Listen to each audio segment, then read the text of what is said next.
Oui. Ohayou gozaimasu. Alors, je m'attaque à nouveau à Manon Lescaut. Et cette fois, je vais le lire en entier.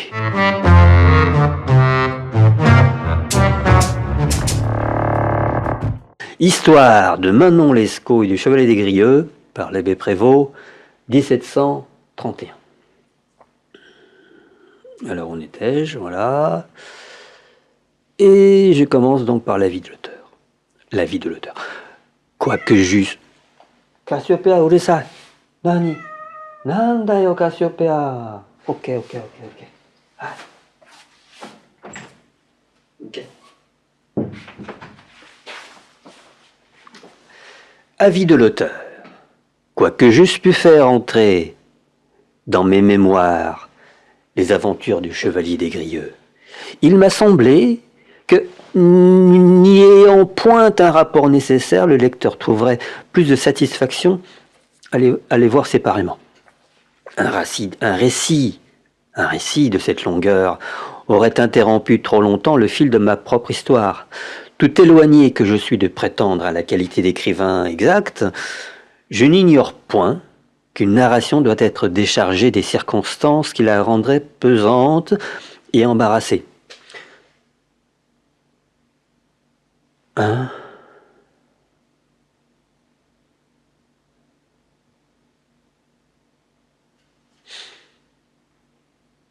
D'accord.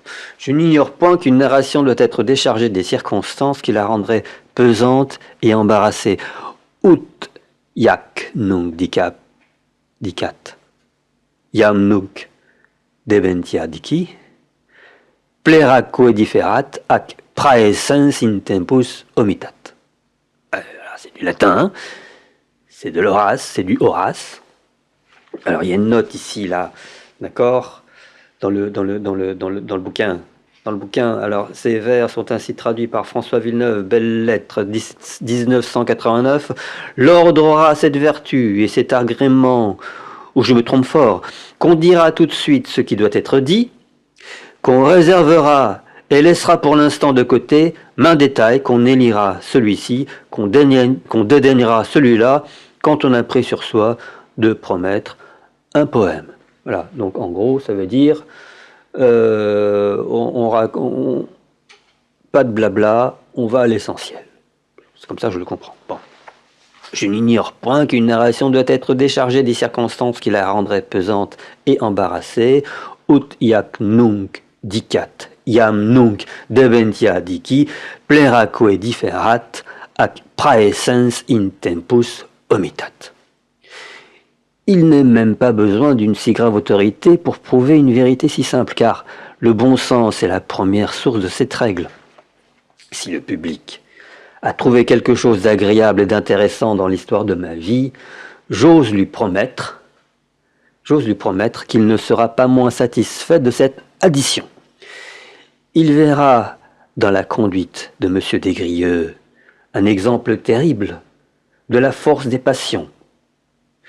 J'ai à peindre un jeune aveugle qui refuse d'être heureux pour se précipiter volontairement dans les dernières infortunes, qui, avec toutes les qualités dont se forme le plus brillant mérite, préfère, par choix, une vie obscure et vagabonde à tous les avantages de la fortune et de la nature, qui prévoit ses malheurs sans vouloir les éviter, qui les sent et qui en est accablé sans profiter des remèdes qu'on lui offre sans cesse, et qui peuvent à tout moment les finir.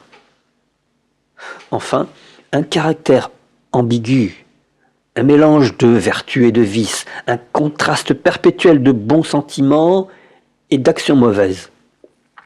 Tel est le fond du tableau que je présente. Les personnages de bon sens ne regarderont point un ouvrage de cette nature comme un travail inutile. Outre le plaisir d'une lecture agréable, on y trouvera peu d'événements qui ne puissent servir à l'instruction des mœurs. Et c'est rendre, à mon avis, un service considérable au public que de l'instruire en l'amusant. On ne peut réfléchir sur les préceptes de la morale sans être étonné de les voir tout à la fois estimés et négligés. Et l'on se demande la raison de cette bizarrerie du cœur humain qui lui fait goûter des idées de bien et de perfection dont il s'éloigne dans la pratique. Si les personnes d'un certain ordre d'esprit et de politesse veulent examiner quelle est la matière la plus commune de leur conversation, ou même de leur rêverie solitaire, il leur sera aisé de remarquer qu'elle tourne presque toujours sur quelques considérations morales. Les plus doux moments de leur vie sont ceux qu'ils passent, ou seuls, ou avec un ami, à s'entretenir à cœur ouvert des charmes de la vertu, des douceurs de l'amitié, des moyens d'arriver au bonheur, des faiblesses de la nature qui nous en éloignent, et des remèdes qui peuvent les guérir. Horace et Boileau marquent cet entretien comme un des plus beaux traits dont ils composent l'image d'une vie heureuse. Comment arrive-t-il donc qu'on tombe si facilement de ces hautes spéculations et qu'on se retrouve sitôt au niveau du commun des mortels, du commun des mortels, c'est pas ce qu'il y a écrit, au niveau du commun des hommes. Je suis trompé si la raison que je vais en apporter n'explique pas bien cette contradiction de nos idées et de notre conduite. C'est que tous les préceptes de la morale, n'étant que des principes vagues et généraux, il est très difficile d'en faire une application particulière aux détails des mœurs et des actions. Mettons la chose dans un exemple. Les âmes bien nées sentent que la douceur et l'humanité sont des vertus aimables et sont portées d'inclination à les pratiquer, mais sont-elles au moment de l'exercice? Elles demeurent souvent suspendues. En est-ce réellement l'occasion? Sait-on bien quelle en doit être la mesure? Ne se trompe-t-on point sur l'objet? Sans difficulté, arrête. On craint de devenir dupe en voulant être bienfaisant et libéral, de passer pour faible, en paraissant trop tendre et trop sensible, en un mot, d'excéder ou de ne pas remplir assez des devoirs qui sont renfermés d'une manière trop obscure dans les notions générales d'humanité et de douceur. Dans cette incertitude, il n'y a que l'expérience ou l'exemple qui puisse déterminer raisonnablement le penchant du cœur. Or, l'expérience n'est point un avantage qu'il soit libre à tout le monde de se donner. Elle dépend des situations différentes où l'on se trouve placé par la fortune. Il ne reste donc que l'exemple qui puisse servir de règle à quantité de personnes dans l'exercice de la vertu. C'est précisément pour cette sorte de lecteur que des ouvrages tels que celui-ci peuvent être d'une extrême utilité, du moins lorsqu'ils sont écrits par une personne d'honneur et de bon sens. Chaque fait qu'on y apporte est un degré de lumière, une instruction qui supplée à l'expérience. Chaque aventure est un modèle d'après lequel on peut se former. Il n'y manque que d'être ajusté aux circonstances où l'on se trouve. L'ouvrage entier est un traité de morale réduit agréablement en exercice. Un lecteur sévère se forcera peut-être de me voir reprendre la plume à mon âge pour écrire des aventures de fortune et d'amour. Mais si la réflexion que je viens de faire est solide, elle me justifie. Si elle est fausse, mon erreur sera mon excuse. Première partie. Alors ça commence là. Je suis obligé de faire remonter mon lecteur au temps de ma vie où je rencontrais pour la première fois le chevalier des Grieux. Ce fut environ 6 mois avant mon départ pour l'Espagne. Quoique je sortisse rarement de ma solitude, la complaisance que j'avais pour ma fille m'engageait quelquefois à divers petits voyages que j'abrégeais autant qu'il m'était possible. Je revenais un jour de Rouen, où elle m'avait prié d'aller solliciter une affaire au Parlement de Normandie pour la succession de quelques terres auxquelles je lui avais laissé des prétentions. Des prétentions du côté... Alors là, je perds mon texte. De Rouen, ayant appris mon chemin... Voilà. Je revenais un jour de Rouen où elle m'avait prié d'aller solliciter une affaire au Parlement de Normandie pour la succession de quelques terres auxquelles je lui avais laissé des prétentions du côté de mon grand-père maternel. Ayant repris mon chemin par Évreux, où je couchais la première nuit, j'arrivais le lendemain pour dîner à Passy, qui en est éloigné de 5 ou 6 lieues. Je fus surpris en entrant dans ce bourg d'y voir tous les habitants en alarme. Ils se précipitaient de leur maison pour courir en foule à la porte d'une maison, d'une mauvaise hôtellerie, devant laquelle étaient 2 chariots couverts. Les chevaux qui étaient encore attelés et qui paraissaient fumants de fatigue et de chaleur marquaient que ces 2 voitures ne faisaient que d'arriver. Je m'arrêtais un moment pour m'informer d'où venait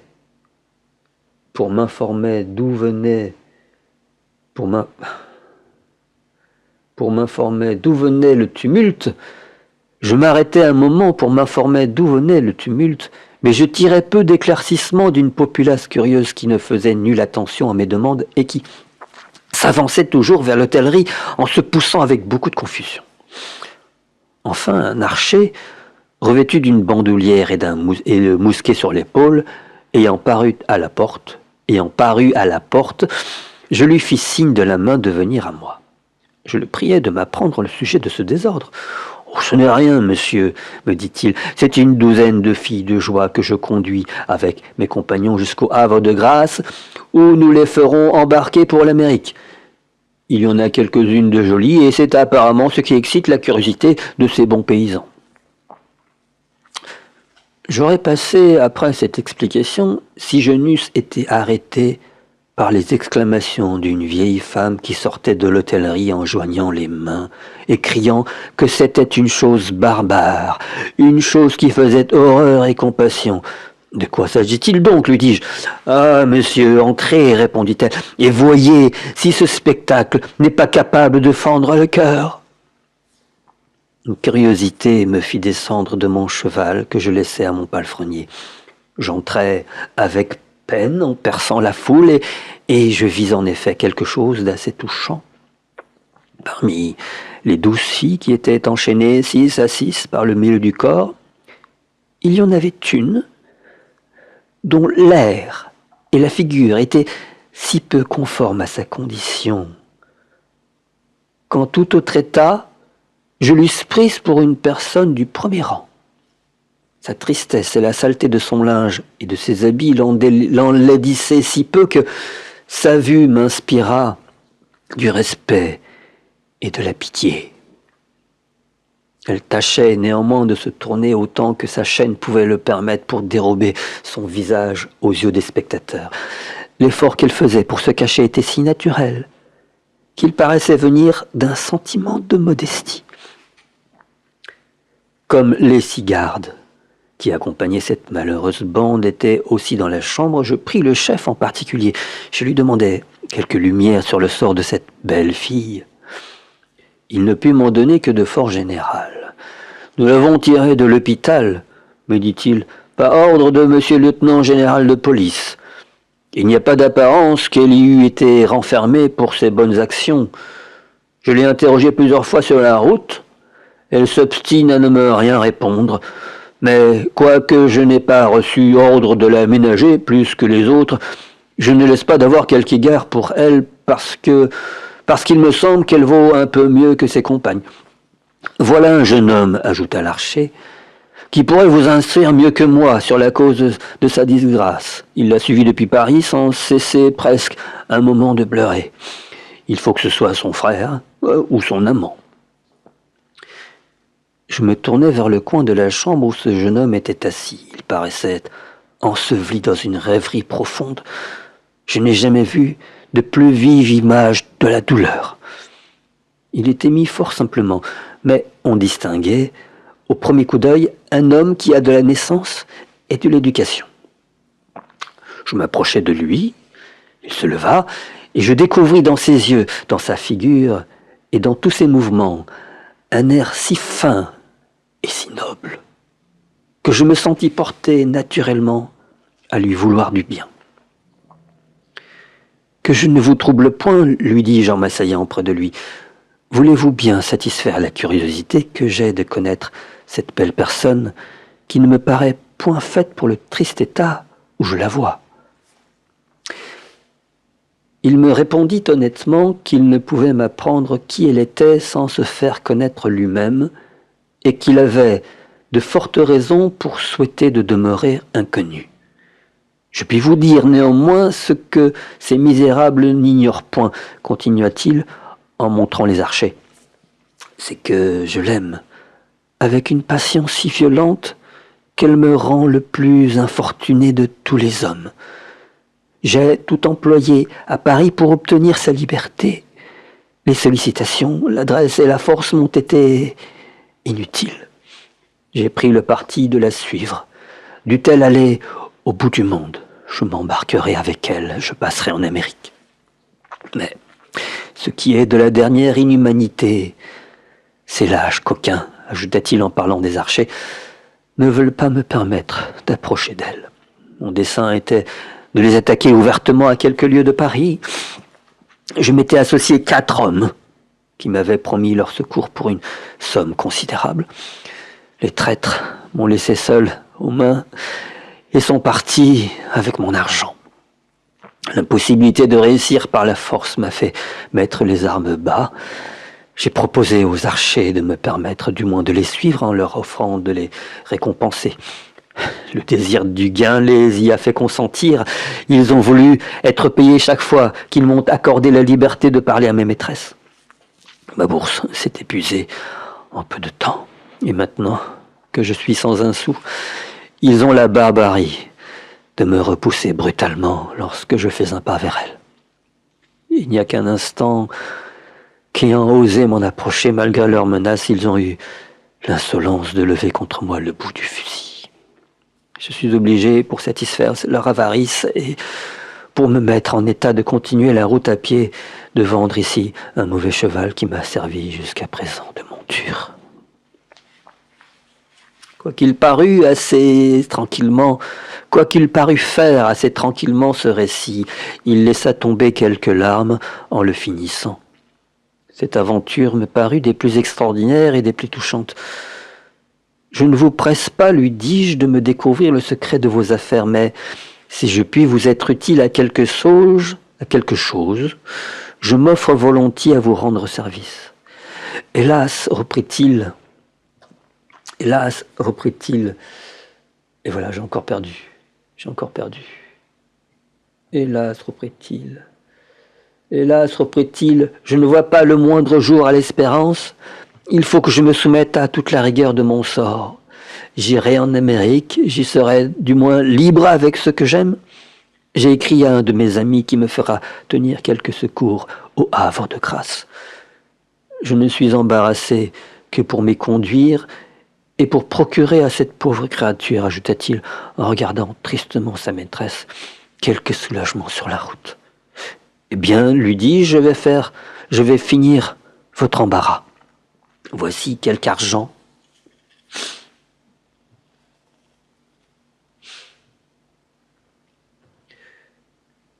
J'ai encore perdu voilà, c'est écrire. En regardant tristement ma maîtresse. Eh bien, lui dis-je, je vais finir votre embarras.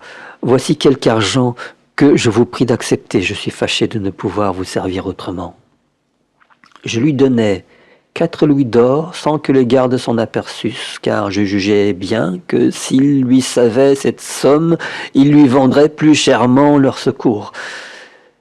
Il me vint même à l'esprit de faire marcher avec eux pour obtenir au jeune amant la liberté de parler continuellement à sa maîtresse jusqu'au Havre.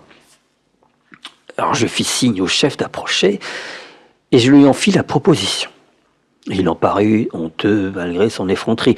« Ce n'est pas, monsieur, répondit-il d'un air embarrassé, que que nous refusions de le laisser parler à cette fille, mais il voudrait être sans cesse auprès d'elle. Cela nous est incommode. Il est bien juste qu'il paye pour l'incommodité. Voyons donc, lui dis-je, ce qu'il faudrait pour vous empêcher de la sentir. Il eut l'audace de me demander 2 louis. Je les lui donnai sur le champ. Mais prenez garde, lui dis-je, qu'il ne vous échappe quelque friponnerie, car je vais laisser mon adresse à ce jeune homme afin qu'il puisse m'en informer et compter que j'aurai le pouvoir de vous faire punir. Il m'en coûta 6 louis d'or. La bonne grâce et la vive reconnaissance avec laquelle ce jeune inconnu me remercia achevèrent de me persuader qu'il était né quelque chose et qu'il méritait ma libéralité. Je dis quelques mots à sa maîtresse avant de sortir. Elle me répondit avec une modestie si douce et si charmante que je ne pus m'empêcher de faire en sortant 1000 réflexions sur le caractère incompréhensible des femmes. Étant retourné à ma solitude, je ne fus point informé de la suite de cette aventure. Il se passa près de 2 ans qui me la firent oublier tout à fait jusqu'à ce que le hasard me fit renaître l'occasion d'en apprendre à fond toutes les circonstances. J'arrivai de Londres à Calais avec le marquis de mon élève. Nous logeâmes, si je m'en souviens bien, au Lion d'Or, où quelques raisons nous obligèrent de passer le jour entier et la nuit suivante. En marchant l'après-midi dans les rues, je crus apercevoir ce même jeune homme dont j'avais fait la rencontre à Passy. Il était en fort mauvais équipage et beaucoup plus pâle que je ne l'avais vu la première fois. Il portait sous le bras un vieux porte-manteau, ne faisant que d'arriver dans la ville.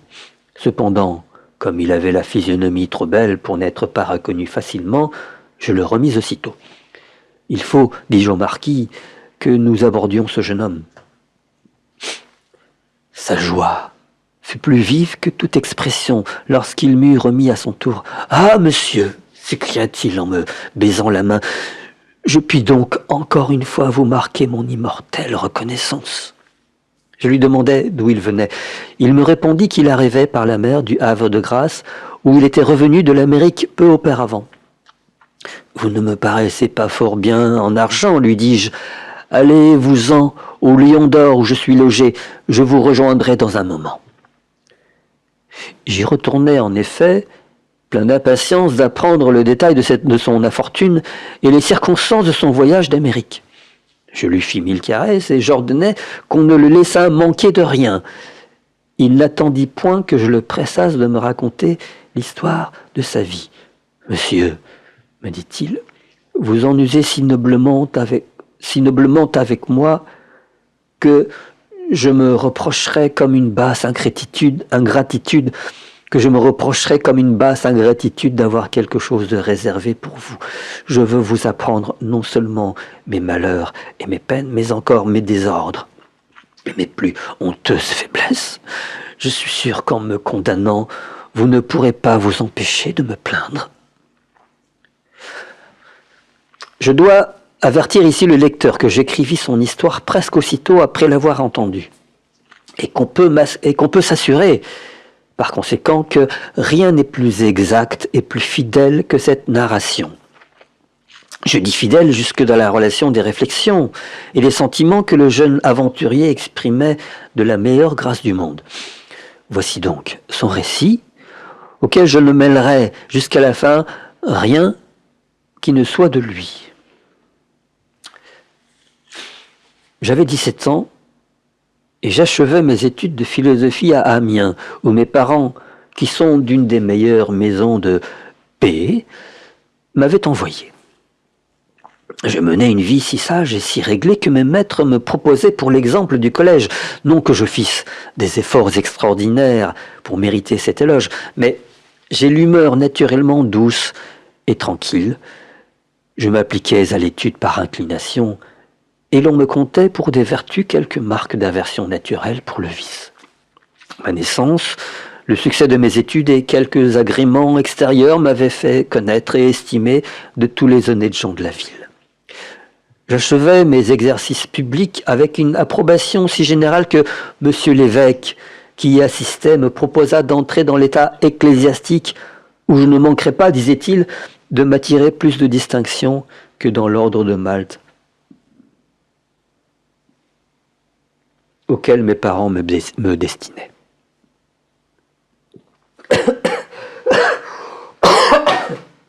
Oh là là là là. J'ai encore mon rhume. Hein. Pardon.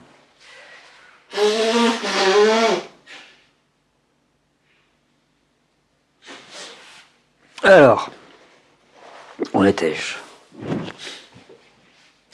Me disait-il, de m'attirer plus de distinction que dans l'ordre de Malte auquel mes parents me destinaient.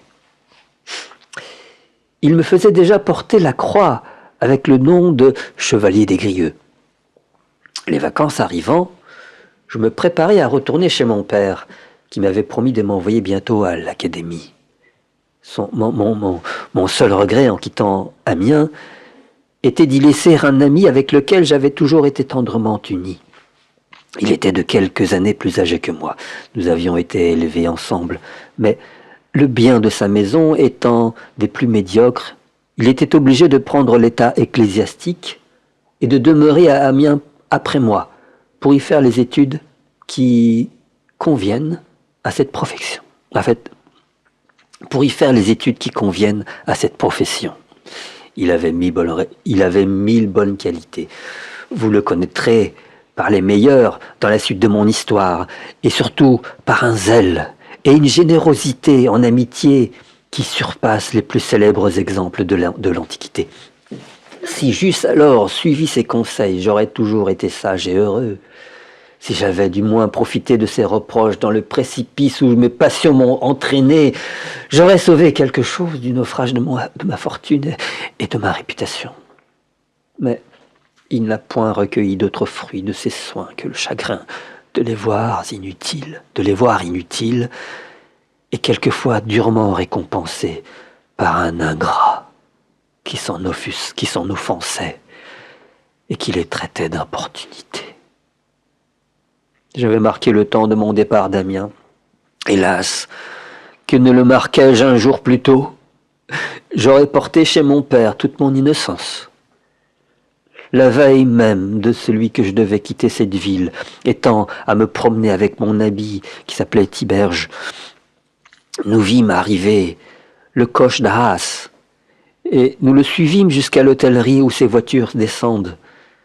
Nous n'avions pas d'autre motif que la curiosité. Il en sortit quelques femmes qui se retirèrent aussitôt, mais il en resta une, fort jeune, qui s'arrêta seule dans la cour, pendant qu'un homme d'un âge avancé, qui paraissait lui servir de conducteur, s'empressait de faire tirer son équipage des paniers. Elle me parut si charmante que moi, qui n'avais jamais pensé à la différence des sexes, ni regardé une fille avec un peu d'attention. Moi, dis-je, dont tout le monde admirait la sagesse et la retenue, je me trouvais enflammé tout d'un coup jusqu'au transport. J'avais le défaut d'être excessivement timide et facile à déconcerter. Mais, loin d'être arrêté alors par cette faiblesse, je m'avançai vers la maîtresse de mon cœur. Quoiqu'elle fût encore moins âgée que moi, elle reçut mes politesses sans paraître embarrassée. Je lui demandai ce qui l'emmenait à Amiens et si elle y avait quelques personnes de connaissance. Elle me répondit ingénument qu'elle y était envoyée par ses parents pour être religieuse. L'amour me rendait déjà si éclairé depuis un moment qu'il était dans mon cœur que je regardais ce dessein comme un coup mortel pour mes désirs. Je lui parlais d'une manière qui lui fit comprendre mes sentiments, car elle était bien plus expérimentée que moi. C'était malgré elle qu'on l'envoyait au couvent, pour arrêter sans doute son penchant au plaisir, qui s'était déjà déclaré, et qui a causé dans la suite tous ces malheurs, et les miens. Je combattis la cruelle intention de ses parents par toutes les raisons que mon amour naissant et mon éloquence scolastique pure me suggéraient.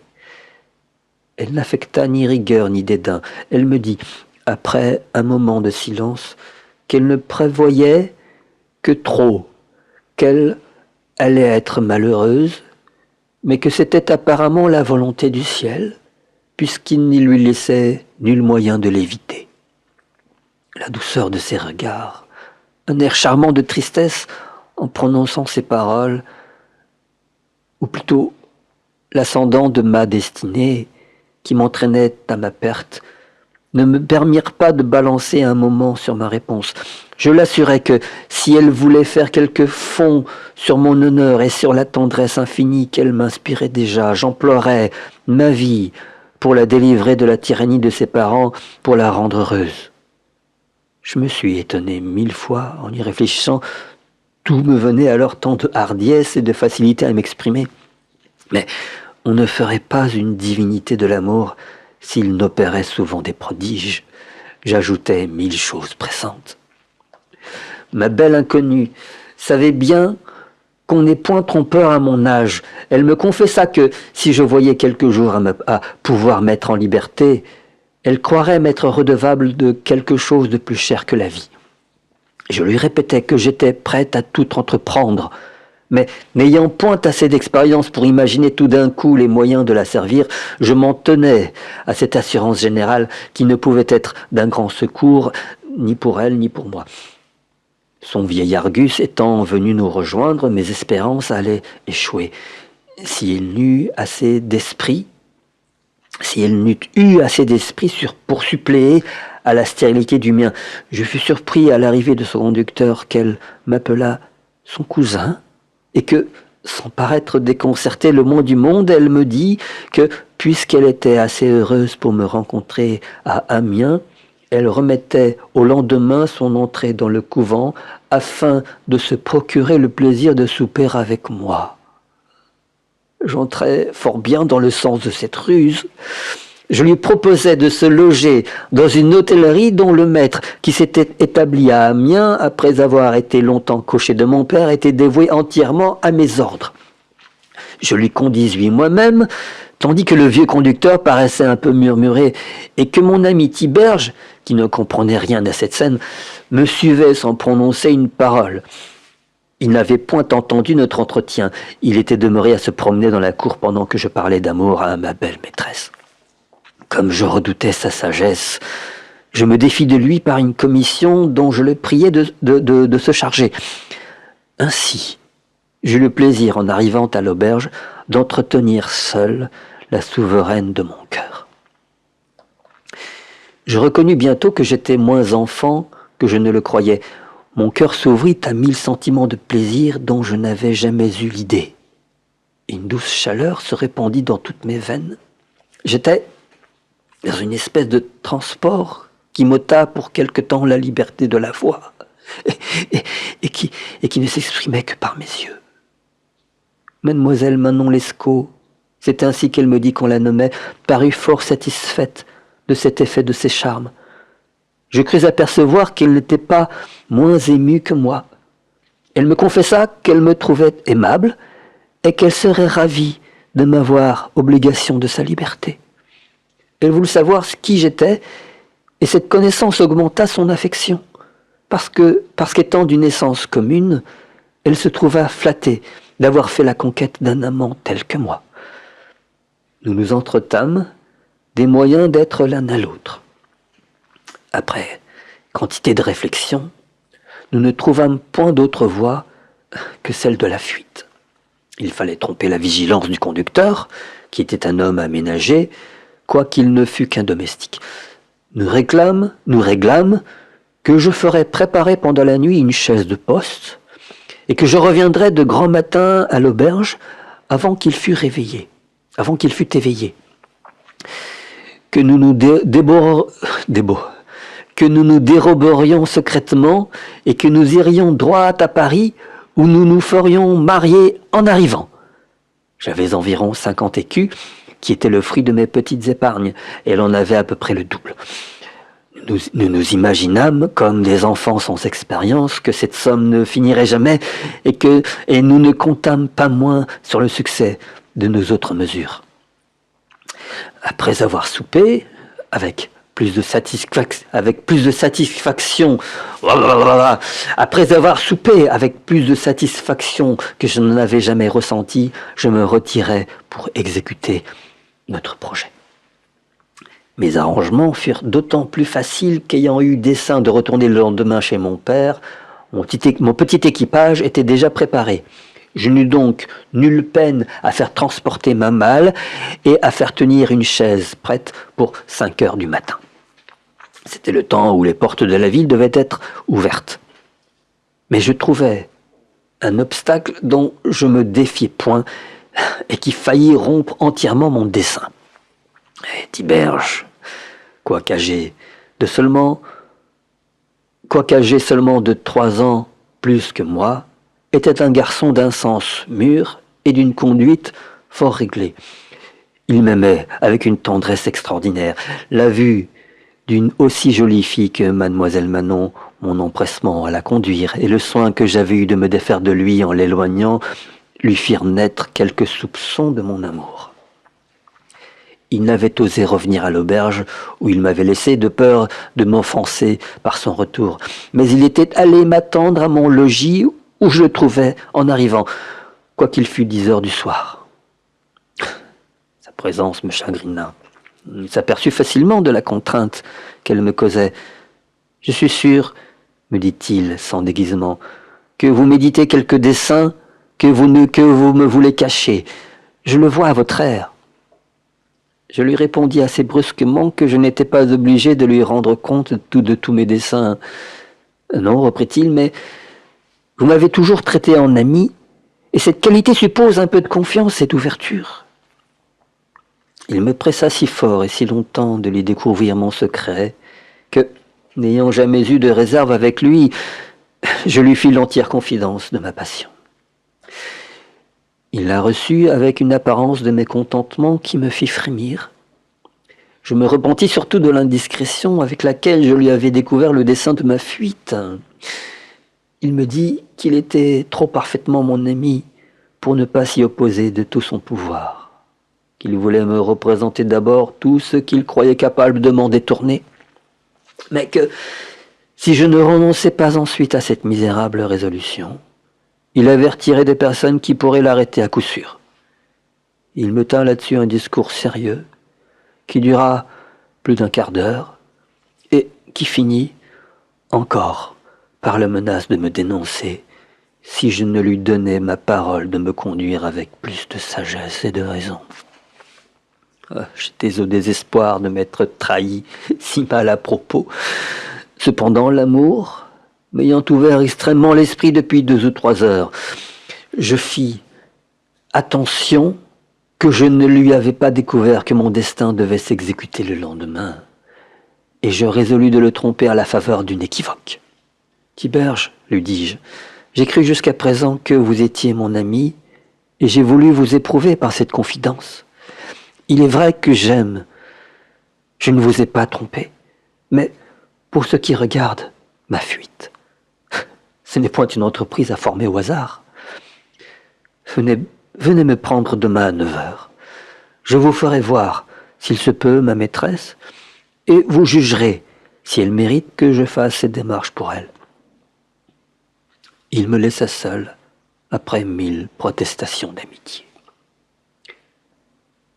J'employais la nuit à mettre ordre à mes affaires, et m'étant rendu à l'hôtellerie de mademoiselle Manon vers la pointe du jour, je la trouvai qui m'attendait.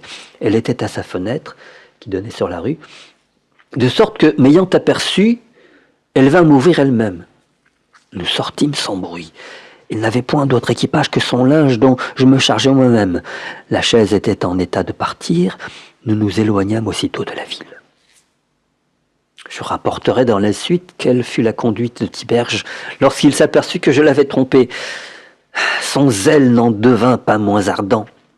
Vous verrez à quel excès il le porta et combien je devrais verser de larmes en songeant qu'elle en a toujours été la récompense. Nous nous hâtâmes tellement d'avancée que nous arrivâmes à Saint-Denis avant la nuit. J'avais couru à cheval à côté de la chaise, ce qui ne nous avait guère permis de nous entretenir qu'en changeant de cheval. Mais lorsque nous nous vîmes si proches de Paris, c'est-à-dire presque en sûreté, nous prîmes le temps de nous rafraîchir, n'ayant rien mangé depuis notre départ d'Amiens. Quelque passionnée que je fusse pour Manon, elle sut me persuader qu'elle ne l'était pas moins pour moi. Nous étions si peu réservés dans nos caresses que nous n'avions pas la patience d'attendre que nous fussions seuls. Nos postillons et nos hôtes nous regardaient avec admiration, et je remarquais qu'ils étaient surpris de voir deux enfants de notre âge qui paraissaient s'aimer jusqu'à la fureur. Notre projet de mariage fut oublié à Saint-Denis. Nous fraudâmes les droits de l'Église et nous nous trouvâmes époux sans avoir fait réflexion.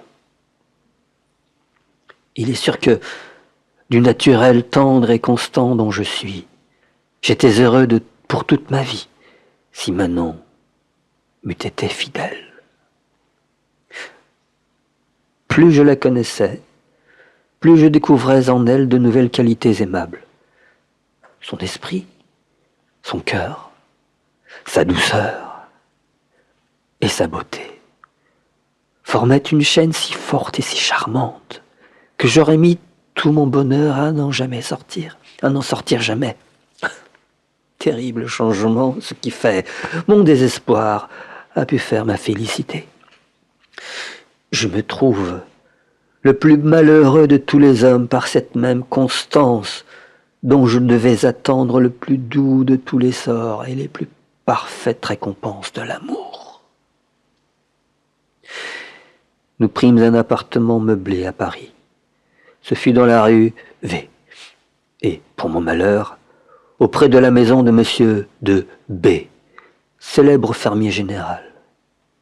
3 semaines se passèrent, pendant lesquelles j'avais été si rempli de ma passion que j'avais peu songé à ma famille et au chagrin que mon père avait dû ressentir de mon absence.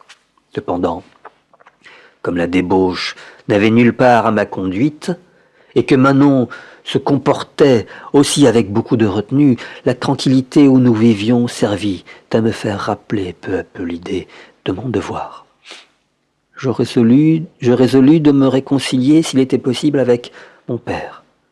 Ma maîtresse était si aimable que je ne doutais point qu'elle ne pût lui plaire si je trouvais le moyen de lui faire connaître sa sagesse et son mérite. En un mot, je me flattais d'obtenir de lui la liberté de l'épouser, ayant été désabusé de l'espérance de le pouvoir sans son consentement. Je communiquai ce projet à Manon, et je lui fis entendre qu'outre les motifs de l'amour et du devoir, celui de la nécessité pouvait y entrer aussi pour quelque chose, car nos fonds étaient extrêmement altérés, et je commençais à revenir de l'opinion qu'ils étaient inépuisables. Manon reçut froidement cette proposition. Cependant, les difficultés qu'elle y opposa n'étant prises que de sa tendresse même et de la crainte de me perdre, si mon père n'entrait point dans notre dessein après avoir connu le lieu de notre retraite, je n'eus pas le moindre soupçon du coup cruel qu'on se préparait à me porter. À l'objection de la nécessité, elle répondit qu'il nous restait encore de quoi vivre quelques semaines et qu'elle trouverait après cela des ressources dans l'affection de quelques parents à qui elle écrirait en province. Elle adoucit son refus par des caresses si tendres et si passionnées que moi, qui ne vivais que dans elle et qui n'avais pas la moindre défiance de son cœur, j'applaudis à toutes ses réponses et à toutes ses résolutions. Je lui avais laissé les dispositions de notre bourse et le soin de payer notre dépense ordinaire. Je m'aperçus peu à peu que notre table était mieux servie et qu'elle s'était donné quelques ajustements d'un prix considérable. Comme je n'ignorais pas qu'il devait nous rester à peine 12 ou 15 pistoles, je lui marquai mon étonnement de cette augmentation apparente de notre opulence. Elle me pria en riant d'être sans embarras. « Ne vous ai-je pas promis, me dit-elle, que je trouverais des ressources ?» Je l'aimais avec trop de simplicité pour m'alarmer facilement. Un jour que j'étais sorti l'après-midi et que je l'avais averti que je serais dehors plus longtemps qu'à l'ordinaire, je fus étonné qu'à mon retour, on me fit attendre 2 ou 3 minutes à la porte. Nous n'étions servis que par une petite fille qui était à peu près de notre âge. Étant venue m'ouvrir, je lui demandai pourquoi elle avait tardé si longtemps. Elle me répondit d'un air embarrassé qu'elle ne m'avait point entendu frapper. Je n'avais frappé qu'une fois. Je lui dis, mais si vous ne m'avez pas entendu, pourquoi êtes-vous donc venu m'ouvrir ? Cette question la déconcerta si fort que, n'ayant point à cette présence d'esprit pour y répondre, elle se mit à pleurer, en m'assurant que ce n'était point de sa faute et que madame lui avait défendu d'ouvrir la porte jusqu'à ce que monsieur de B fût sorti par l'autre escalier qui répondait au cabinet. Je demeurai si confus que je n'eus point la force d'entrer dans l'appartement. Je pris le parti de descendre sous prétexte d'une affaire et j'ordonnai à cet enfant de dire à sa maîtresse que je retournerais dans le moment, mais de ne pas faire connaître qu'elle m'eût parlé de M. de B. Ma consternation fut si grande que je versai des larmes en descendant l'escalier sans savoir encore de quel sentiment elle partait. J'entrai dans le premier café et m'y étant assis près d'une table, j'appuyai la tête sur mes 2 mains pour y développer ce qui se passait dans mon cœur. Je n'osais rappeler ce que je venais d'entendre. Je voulais le considérer comme une illusion, et je fus prêt 2 ou 3 fois de retourner au logis sans marquer que j'y eusse fait attention. Il me paraissait si impossible que Manon m'eût trahi, que je craignais de lui faire injure en la soupçonnant. Je l'adorais, cela était sûr. Je ne lui avais pas donné plus de preuves d'amour que je n'en avais reçu d'elle. Pourquoi l'aurais-je accusée d'être moins sincère et moins constant que moi ? Quelle raison aurait-elle eu de me tromper ? Il n'y avait que 3 heures qu'elle m'avait accablé de ses plus tendres caresses et qu'elle avait reçu les miens avec transport. Je ne connaissais pas mieux mon cœur que le sien. Non, repris-je, il n'est pas possible que Manon me trahisse. Elle n'ignore pas que je ne vis que pour elle. Elle sait trop bien que je l'adore. Ce n'est pas là un sujet de me haïr.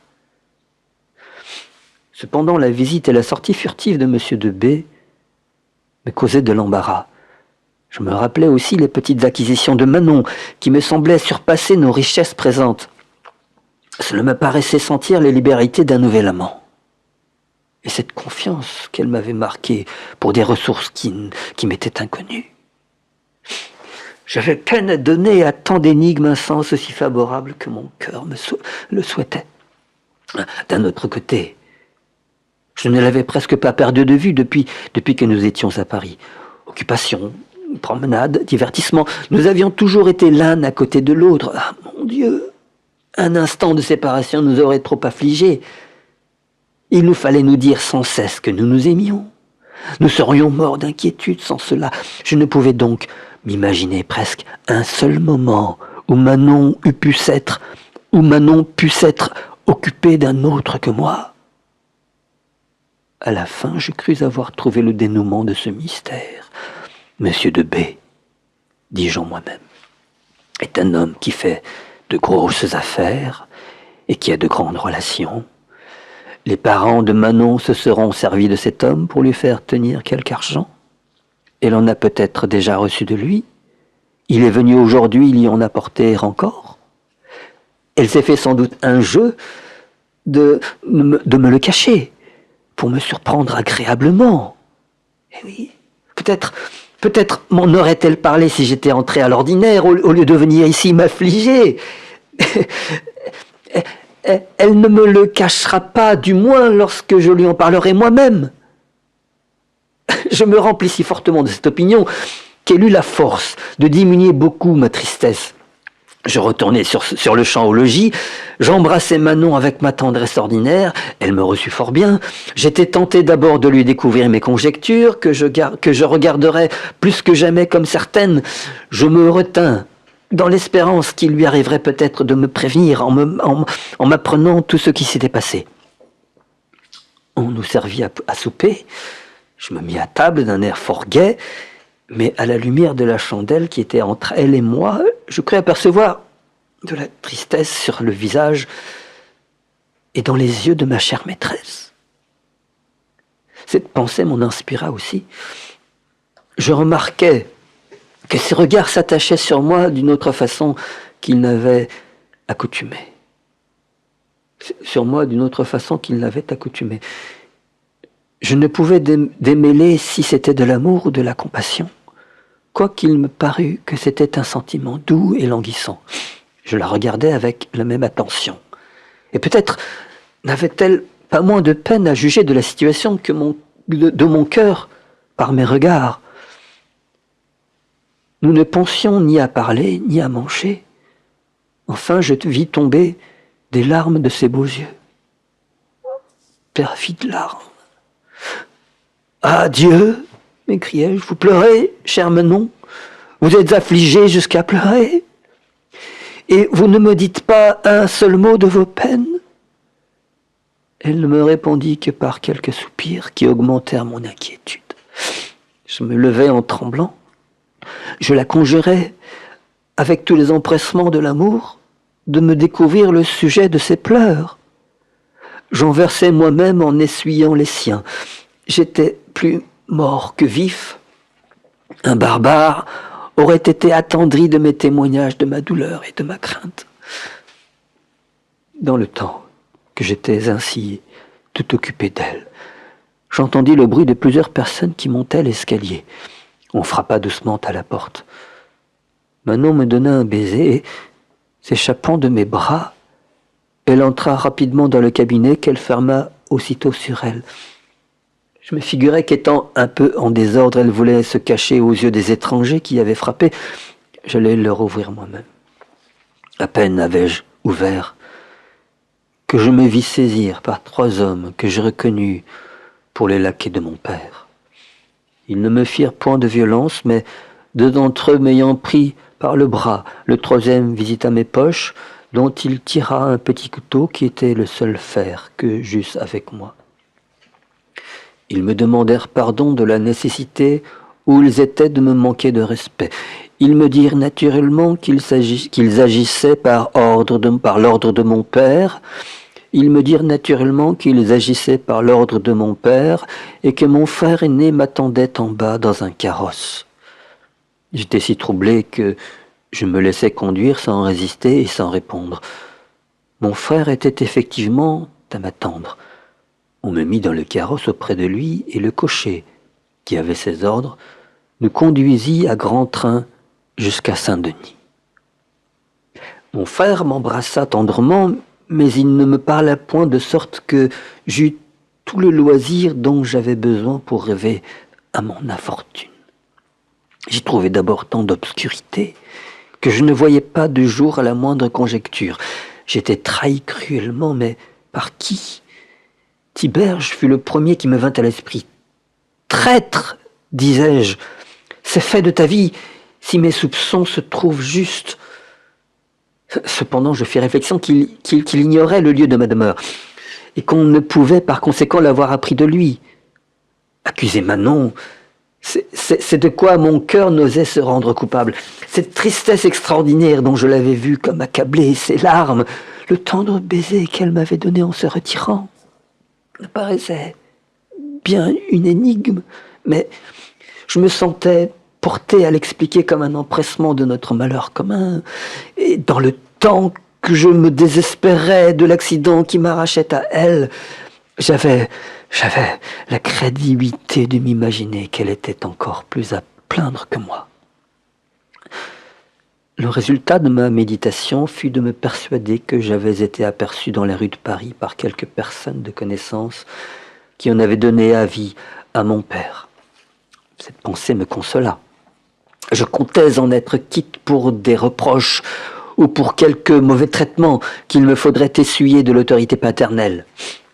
Je résolus de les souffrir avec patience et de promettre tout ce qu'on exigerait de moi pour me faciliter l'occasion de retourner plus promptement à Paris et d'aller rendre la vie et la joie à ma chère Manon. Nous arrivâmes en peu de temps à Saint-Denis. Mon frère, surpris de mon silence, s'imagina que c'était un effet de ma crainte. Il entreprit de me consoler, en m'assurant que je n'avais rien à redouter de la sévérité de mon père, pourvu que je fusse disposé à rentrer doucement dans le devoir et à mériter l'affection qu'il avait pour moi. Il me fit passer la nuit à Saint-Denis avec la précaution de faire coucher les 3 laquais dans ma chambre. Ce qui me causa une peine sensible fut de me voir dans la même hôtellerie où je m'étais arrêté avec Manon en venant d'Amiens à Paris. L'hôte et le domestique me reconnurent et devinèrent en même temps la vérité de mon histoire. J'entendis dire à l'hôte: « Ah, c'est ce joli monsieur qui passait il y a 6 semaines avec une petite demoiselle qu'il aimait si fort. Qu'elle était charmante. Les pauvres enfants, comme ils se caressaient.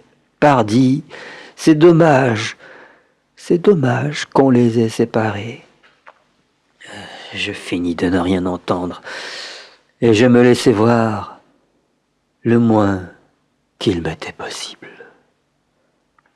Mon frère avait à Saint-Denis une chaise à 2 dans laquelle nous partîmes de grand matin, et nous arrivâmes chez nous le lendemain au soir. Et qu'est-ce que j'ai fait?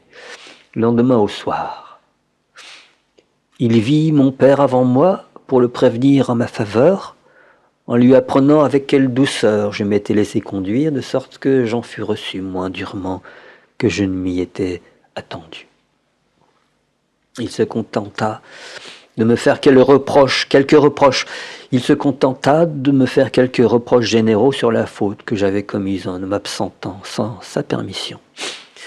Pour ce qui regardait ma maîtresse, il me dit que j'avais bien mérité ce qui venait de m'arriver en me livrant à une inconnue, qu'il avait eu meilleure opinion de ma prudence, mais qu'il espérait que cette petite aventure me rendrait plus sage. Je ne pris ce discours que dans le sens qui s'accordait avec mes idées. Je remerciai mon père de la bonté qu'il avait de me pardonner et je lui promis de prendre une conduite plus soumise et plus réglée. Je triomphais au fond du cœur, car de la manière dont les choses s'arrangeaient, je ne doutais point que je n'eusse la liberté de me dérober de la maison, même avant la fin de la nuit. On se mit à table pour souper, on me railla sur ma conquête d'Amiens et sur ma fuite avec cette fidèle maîtresse. Je reçus les coups de bonne grâce. J'étais même charmé qu'il me fût permis de m'entretenir de ce qui m'occupait continuellement l'esprit, mais quelques mots lâchés par mon père me firent prêter l'oreille avec la dernière attention. Il parla de perfidie et de services intéressés rendus par Monsieur de B. Je demeurai interdit en lui entendant prononcer ce nom, et je le priai humblement de s'expliquer davantage. Il se tourna vers mon frère pour lui demander s'il ne m'avait pas raconté toute l'histoire. Mon frère lui répondit que je lui avais paru si tranquille sur la route qu'il n'avait pas cru que j'eusse besoin de ce remède pour me guérir de ma folie. Je remarquai que mon père balançait s'il achèverait de s'expliquer. Je l'en suppliai si instamment qu'il me satisfit, ou plutôt qu'il m'assassina cruellement par le plus horrible de tous les récits. Il me demanda d'abord si j'avais toujours eu la simplicité de croire que je fusse aimé de ma maîtresse. Je lui dis hardiment que j'en étais sûr, que rien ne pouvait m'en donner la moindre défiance. « Ah,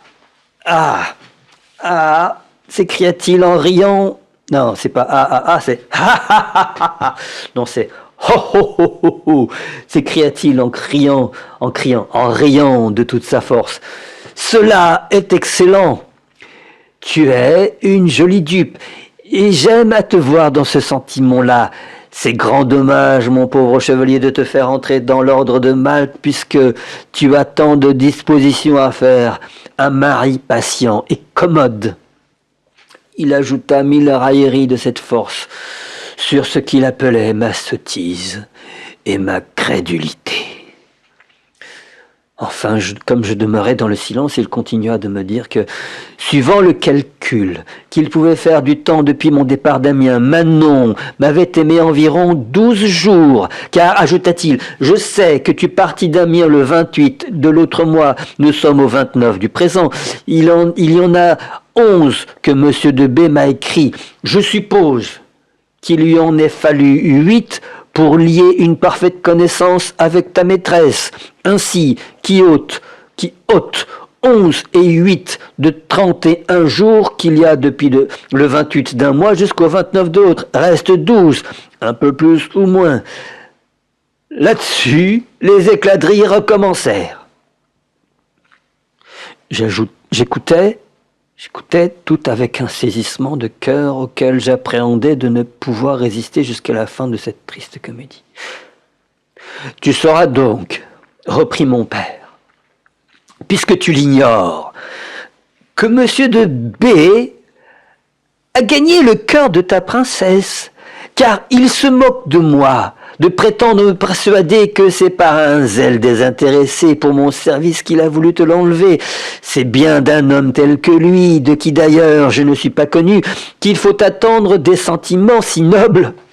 Il a su d'elle que tu es mon fils, et pour se délivrer de tes importunités, il m'a écrit le lieu de ta demeure et le désordre où tu vivais, en me faisant entendre qu'il fallait main forte pour s'assurer de toi. Il s'est offert de me faciliter les moyens de te saisir au collet, et c'est par sa direction et celle de ta maîtresse même que ton frère a trouvé le moment de te prendre au sang vert. Félicite-toi maintenant de la durée de ton triomphe. Tu sais vaincre assez rapidement, chevalier, mais tu ne sais pas conserver tes conquêtes.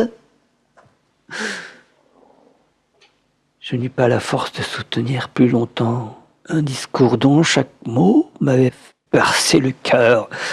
Je me levai de table et je n'avais pas fait 4 pas pour sortir de la salle que je tombais sur le plancher, privé de sentiments et de connaissances.